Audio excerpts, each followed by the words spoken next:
فرمایا فی قلوبہم مرض فزادہم اللہ مرضا وَلَهُمْ عَذَابٌ عَلِيمٌ بِمَا كَانُوا يَكْذِبُونَ۔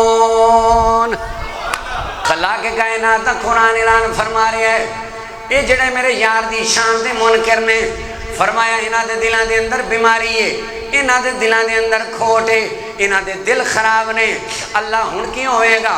فرمایا فزادہم اللہ مرضا، اللہ نے انہاں دی بیماری بڑھا دیتی ہے، اللہ نے انہاں دا مرض زیادہ کر دیتا ہے، رب تعالیٰ نے انہاں دے دل دی بیماری نو زیادہ کر دیتا ہے۔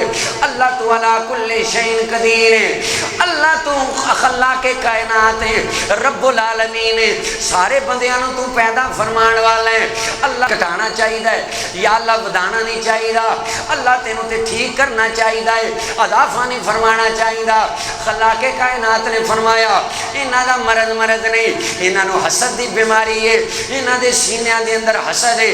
مثال دینا وا، ایک بندہ کوٹ حسین دی ایک کونے دے تو اٹھدا ہے، کہندا میرے سر نو ایک ٹینشن ہوندی ہے، میں بیمار ہو جانا وا، مینوں ڈاکٹر کو لے کے جانا۔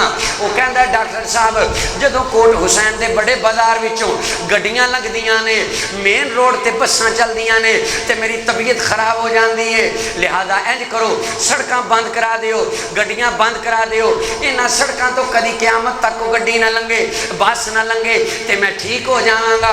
ڈاکٹر کہے گا اینوں لے جاؤ، اینوں لے جا کے جتیاں مارو، یہ تے پاگل ہے، یہ دل دے اندر حسد پیدا ہو گیا وے کہ لوکاں کول گڈیاں نے میرے کول گڈی کوئی نہیں، اینوں ڈاکٹری دی ضرورت نہیں، اینوں میڈیسن دی ضرورت نہیں، اینوں کونسلنگ دی ضرورت ہے، اینوں سمجھاؤ، ایدی عقل دا علاج کراؤ۔ اللہ فرماندا فی قلوبہم مرض، انہاں نو حسد لگ گیا ہے۔ اسی بنو اسحاق اندر ہاں، نبی بنو اسماعیل اندر کیوں آ گیا ہے؟ اگر نبی ساڈی برادری وچ آوندا پھر من دے، نبی ساڈی برادری چ نہیں آیا اسی نہیں مننا، تے لہذا یریدون لیطفئوا نور اللہ بافواہہم۔